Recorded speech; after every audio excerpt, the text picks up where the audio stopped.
संबंधित फलों में कमी आ सकती है। आप कारोबार कर रहे हैं, वहां पर आपको अड़चनों का सामना करना पड़ सकता है। आप कहीं पर नौकरी कर रहे हैं, हो सकता है आपके काम को रिकॉग्नाइजेशन उस हिसाब से ना मिले जिस हिसाब से आपको मिलनी चाहिए या जो आप पोजीशन डिजर्व करते हैं। तो सिंह राशि के जातक छोटी सी बात के ऊपर भी एग्रेसिव हो जाते हैं, क्योंकि ये फायरी साइन है। यहाँ पर जब तक शनि है, आपको अपनी वाणी के ऊपर थोड़ा सा कंट्रोल रखना है, आपने अपने इमोशंस के ऊपर कंट्रोल रखना है। 2025 में शनि बदलने वाले हैं अपनी चाल। सिंह राशि वालों पर होगा कुछ ऐसा असर। जाने लोहे के पाए में शनि का सिंह पर प्रभाव। मेरे YouTube पेज एस्ट्रोनॉलेज पर आपका स्वागत है। नमस्कार, मैं हूं नरेश कुमार। सबसे पहले उन दर्शकों का धन्यवाद जिन्होंने पेज को सब्सक्राइब किया है, पेज के वीडियोस को शेयर कर रहे हैं, लाइक कर रहे हैं और कमेंट बॉक्स में हमें अपनी राय भी लगातार भेज रहे हैं। दोस्तों, आज के वीडियो में बात करेंगे शनिदेव की और बात होगी सिंह राशि के जातकों की। शनिदेव जो हैं वो 29 मार्च 2025 को गोचर करेंगे मीन राशि में। मीन राशि में शनिदेव का गोचर जो है वो सिंह राशि के ऊपर ढैया ले आएगा, क्योंकि यहाँ पर शनि अष्टम भाव में गोचर करेंगे। यानी कि सिंह राशि के जातकों पर शनि की ढैया शुरू होने जा रही है। ढैया तो शुरू होगी, लेकिन ज्यादा समस्या की बात यह है कि शनि देव जो है वो लोहे के पाए में रहेंगे। एक तो अष्टम में आ जाना शनि का, और दूसरा लोहे के पाए में आ जाना, ये सिंह राशि के जातकों के लिए अच्छा नहीं है। इसका एक कारण ये भी है कि सिंह राशि के जातकों के लिए शनि अच्छे फल नहीं करते। कारण यह है कि शनि सिंह राशि के जातकों के लिए मारक भावों के स्वामी हो जाते हैं, इसलिए शनि का फल जो है वो अच्छा नहीं होता। शनि की जो मकर राशि है को ये जो सिंह राशि है उसके जातकों के लिए छठे भाव में आती है। शनि की कुंभ राशि जो है वो सप्तम भाव में आ जाती है। छठा रोग ऋण शत्रु का भाव होता है और सातवां मारक स्थान होता है।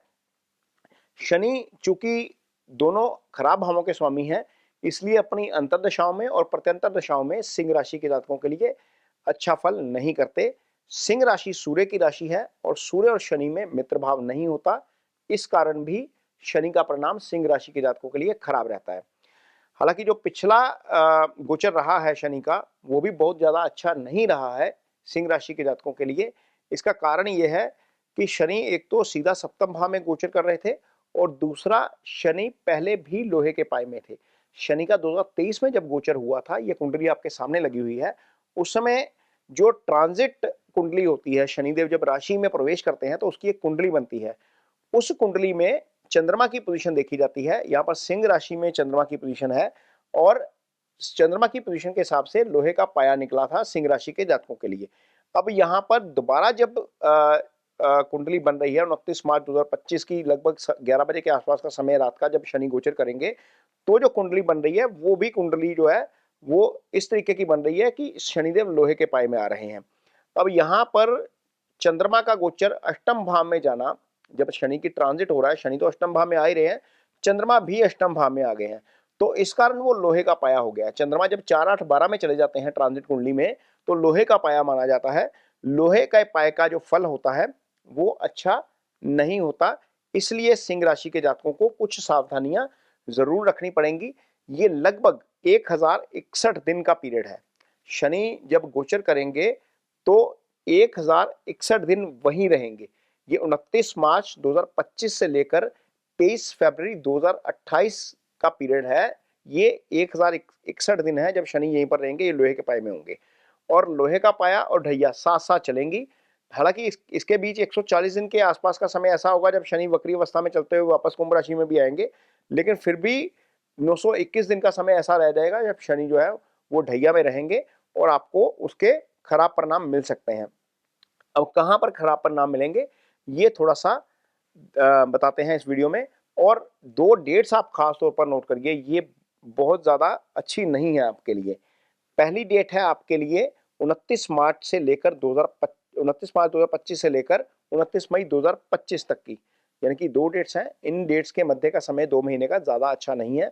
कारण राहु ऑलरेडी अष्टम भाव से गोचर कर रहे हैं। अष्टम भाव में राहु का गोचर अच्छा नहीं है, और शनि यहाँ पर उसके साथ आकर युति करेंगे 2 महीने के लिए। ये 60 दिन का समय है जब आपको विशेष ध्यान रखना है, खासतौर पर अपनी सीक्रेसी को लेकर, अपनी ड्राइविंग को लेकर। चूंकि अष्टम भाव हानि का भाव होता है, एक्सीडेंट का भाव होता है, ये आयु स्थान होता है, ये लंबी बीमारी का भाव होता है, इसलिए 2 पाप ग्रहों का यहाँ पर आना एक साथ अच्छा नहीं है। यहाँ पर 2 महीने के लिए जरूर ध्यान रखिएगा। 29 मई को राहु आगे निकल जाएंगे, सप्तम में आ जाएंगे, लेकिन शनि वहीं पर रहेंगे। शनि यहां पर जब रहेंगे तो तीसरी दृष्टि से आपके दशम भाव को देखेंगे, ये आपका कर्म भाव होता है। लाइफ में आपका कारोबार कैसा रहेगा, ये सारा दशम भाव से आता है। नौकरी कैसी रहेगी, नौकरी पर आपकी पोजीशन कैसी रहेगी, आपके काम की तारीफ होगी या नहीं होगी, आपको अपने काम की वैल्यू के हिसाब से पैसा मिलेगा या नहीं मिलेगा, ये सब दशम भाव आपका तय करता है। आपकी प्रतिष्ठा, कार्यस्थल पर आपका जो प्रभाव है वो दशम भाव ही तय करता है। तो लिहाजा दशम भाव से संबंधित फलों में कमी आ सकती है। आप कारोबार कर रहे हैं, वहां पर आपको अड़चनों का सामना करना पड़ सकता है। आप कहीं पर नौकरी कर रहे हैं, हो सकता है आपके काम को रिकॉग्नाइजेशन उस हिसाब से ना मिले जिस हिसाब से आपको मिलनी चाहिए या जो आप पोजीशन डिजर्व करते हैं। तो यहाँ पर आपको थोड़ा सा कारोबार के मामले में ज्यादा स्ट्रगल करना पड़ सकता है जब शनि की ढैया आपके ऊपर चल रही होगी और शनि लोहे के पाए में चल रहे होंगे। एक तो ये स्थिति है जहां पर शनि की दृष्टि है, वहां पर आपको उसके फल थोड़े से नेगेटिव मिल सकते हैं। शनि की दूसरी दृष्टि यानी कि सप्तम दृष्टि दूसरे भाव के ऊपर जा रही है और ये आपका धन भाव होता है। निश्चित तौर पर जब आपका कर्म प्रभावित हो रहा है तो आपका धन डेफिनेटली प्रभावित होगा। कुंडली में हम 2 भावों से धन का विचार करते हैं। 11वां भाव होता है जो आय का भाव होता है और दूसरा भाव होता है जो धन का भाव होता है। 11वें भाव से आय आप अर्जित करते हैं, आप रूटीन में जो कमाते हैं। धन संचित जो होता है वो दूसरे भाव से होता है, यानी कि जो आप धन जमा कर रहे हैं उसमें थोड़ी सी कमी आ सकती है या वो प्रोसेस स्लो हो सकता है आपके सेविंग का, या ऑलरेडी जो धन आपके पास है उसमें गिरावट आ सकती है। यहां पर शनि की दृष्टि का प्रभाव इतना जरूर पड़ेगा आपके ऊपर। दूसरा भाव आपकी वाणी का भाव होता है। सिंह राशि के जातक छोटी सी बात के ऊपर भी एग्रेसिव हो जाते हैं क्योंकि ये फायरी साइन है। यहां पर जब तक शनि है आपको अपनी वाणी के ऊपर थोड़ा सा कंट्रोल रखना है, आपने अपने इमोशंस के ऊपर कंट्रोल रखना है। ओवर रिएक्शन से बचिए, इससे आपको नुकसान हो सकता है। दूसरा भाव आपके कुटुंब का भाव होता है। चूंकि शनि का प्रभाव है, आपकी वाणी उसके द्वारा प्रभावित हो रही है तो निश्चित तौर पर आपके रिलेशनशिप में उसका जो है वो खराब असर हो सकता है। इसलिए इस चीज का खास तौर पर ध्यान रखिए, अपना ओवर रिएक्शन नहीं करना है। इससे आपकी कुटुंब मैरिड लाइफ यानी कि आपका पारिवारिक माहौल जो है वो नहीं बिगड़ेगा। इसके अलावा इस अवधि के दौरान यदि आप युवा हैं तो आपको कोई ना कोई ईटिंग हैबिट खराब जो है वो आपके साथ जुड़ सकती है। तो कोशिश करिए कि इस 2.5 साल में किसी भी तरह के खराब ईटिंग हैबिट से दूर रहना है। जब मैं खराब ईटिंग हैबिट्स बोल रहा हूँ तो उसमें एडिक्शन भी आ जाती है। कोशिश करिए कि किसी तरह की एडिक्शन आपको ना होने पाए, यानी कि आप अपनी यदि आप युवा हैं तो कई बार ऐसा हो जाता है कि दोस्तों के कहने पर हम कुछ ना कुछ कंज्यूम कर लेते हैं, इसमें स्मोकिंग भी आ जाती है, ड्रिंक भी आ जाता है। कोशिश करिए मत करिए, ये आपको लंबे समय के लिए लग जाएगा, यहाँ पर आपको उसका बहुत नुकसान होगा, ये यहाँ से आपने बचना है। शनि जब यहाँ पर बैठते हैं तो आखिरी दृष्टि यानी कि दशम दृष्टि उनकी जाती है आपके पंचम भाव के ऊपर। ये बुद्धि विवेक का भाव होता है। जब पंचम भाव पाप प्रभाव में आ जाता है तो आप कोई भी फैसला करते वक्त बुद्धि और विवेक का काम वो जो है वो इस्तेमाल कम करते हैं या बहुत आपका बुद्धि विवेक काम नहीं करता उस समय।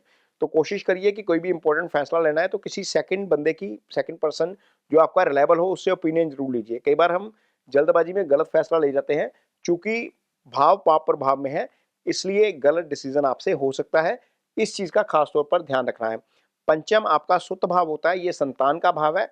यहाँ पर शनि की दृष्टि संतान के पक्ष से, यदि आप मैरिड हैं और आपकी संतान भी है तो संतान के पक्ष से आपको निराशाजनक खबरें जो है वो सुनने को मिल सकती हैं। या ऐसा हो सकता है कि यदि आपके घर में प्रेगनेंसी चल रही है या उस समय प्रेगनेंसी चल रही होगी उस 2.5 साल की अवधि के दौरान, तो हो सकता है कि शनि के प्रभाव के कारण वहां पर थोड़ी सी कॉम्प्लिकेशन आ जाए। ये इस चीज का खास तौर पर ध्यान रखना है। कोशिश करिए कि इस अवधि के दौरान सट्टेबाजी से दूर रहें। 5th हाउस इजी गेन्स का भाव होता है, यहाँ से इजी गेन्स आते हैं। सट्टेबाजी करेंगे, मार्केट में फ्यूचर एंड ऑप्शन में जाएंगे, क्रिप्टो में जाएंगे तो आपको नुकसान हो सकता है। यहाँ पर कोशिश करिए कि इन सब चीजों से दूर रहें। यदि आपकी कुंडली में शनि की स्थिति खराब है, शनि आपकी कुंडली में राहु केतु एक्सिस में है, शनि मंगल या सूर्य से पीड़ित है, शनि 8वें या 12वें भाव में पड़े हुए हैं, तो आपको शनि की रेमेडीज जरूर करनी चाहिए। जिनके ऊपर शनि की ढैया चल रही है, 7.5 चल रही है, उनको तो रेमेडीज करनी ही चाहिए। अदरवाइज भी जिनकी कुंडली में शनि की स्थिति कमजोर है या अस्त स्थिति में है, उनको शनि का जो मंत्रास है ओम शन शनिश्चराय नमः का जप करना चाहिए। पीपल के पेड़ को जो है वो पानी दे सकते हैं, ये अच्छी रेमेडी है शनि की। यदि आपके अंडर लेबर काम करती है या आप ऑफिस में सीनियर हैं, आपके अंदर जूनियर काम करते हैं, उनके साथ आपका बिहेवियर जो है वो कॉर्डियल होना चाहिए। उनके ऊपर ज्यादा गुस्सा मत करिए, क्योंकि शनि जो है वो मासिस के कारक ग्रह होते हैं। आप जितना मर्जी डोनेशन कर लीजिए, यदि आपका बिहेवियर आपके अंडर काम करने वाले लोगों के साथ ठीक नहीं है तो आपके लिए वो अच्छा नहीं होता, शनि उसके अच्छे परिणाम नहीं करते। डोनेशन के रूप में आप काली उड़द की दाल शनिवार शाम के समय दान कर सकते हैं।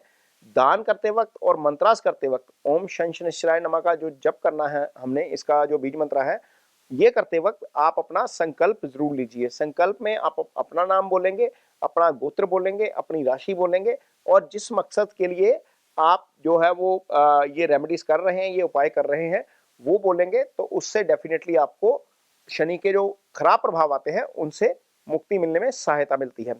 ये वीडियो आपको कैसा लगा, इस पर कमेंट बॉक्स में अपनी राय जरूर दीजिए। यदि ये वीडियो अच्छा लगे तो उसे शेयर जरूर करिए, पेज को सब्सक्राइब जरूर करिए। इसके साथ ही मुझे दीजिए इजाजत। नमस्कार।